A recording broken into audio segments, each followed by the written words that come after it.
কেন্দ্র দখল করে ব্যালট বক্স ছিনিয়ে নেয়ার চেষ্টা করলে সেই হাত অক্ষত থাকবে না মন্তব্য করে বাংলাদেশ জামায়াতে ইসলামীর কেন্দ্রীয় কর্মপরিষদ সদস্য অধ্যাপক আহসান উল্লাহ বলেছেন, কেন্দ্র দখলের ভোট বাংলার মাটিতে আর কোনো দিন হবে না।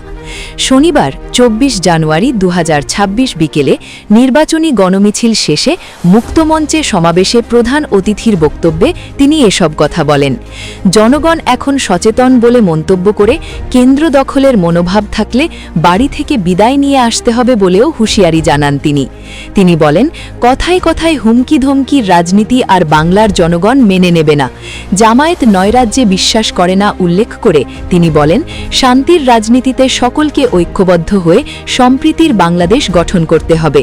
শান্তি সম্প্রীতির রাজনীতি এই দেশকে এগিয়ে নিয়ে যাবে বলেও মন্তব্য করে জামায়াত প্রার্থীর বিজয় হলে শিক্ষা, স্বাস্থ্য সহ প্রতিটি সেক্টরে উন্নয়ন পরিকল্পনার কথা জানান তিনি।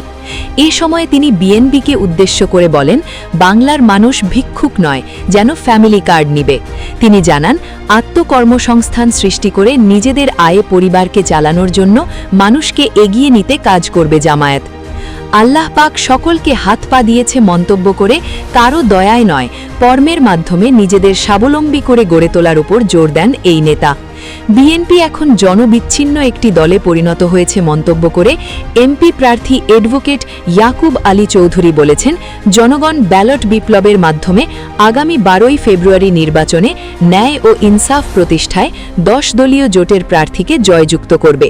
তিনি আরও বলেন, প্রতিটি সম্প্রদায়ের মানুষ দাঁড়িপাল্লায় ভোট দেওয়ার জন্য ঐক্যবদ্ধ হয়েছে।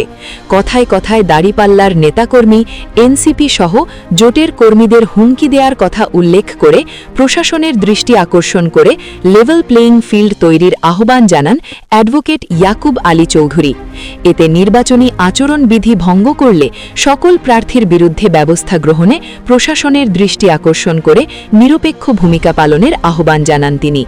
এর আগে বিপুল জনসমাগমের মধ্য দিয়ে খাগড়াছড়ি সরকারি কলেজ মাঠ থেকে নির্বাচনী গণমিছিল শুরু করে খাগড়াছড়ির শাপলা চত্বর, আদালত সড়ক, মধুপুর ঘুরে মুক্তমঞ্চে এসে সমাবেশ করে।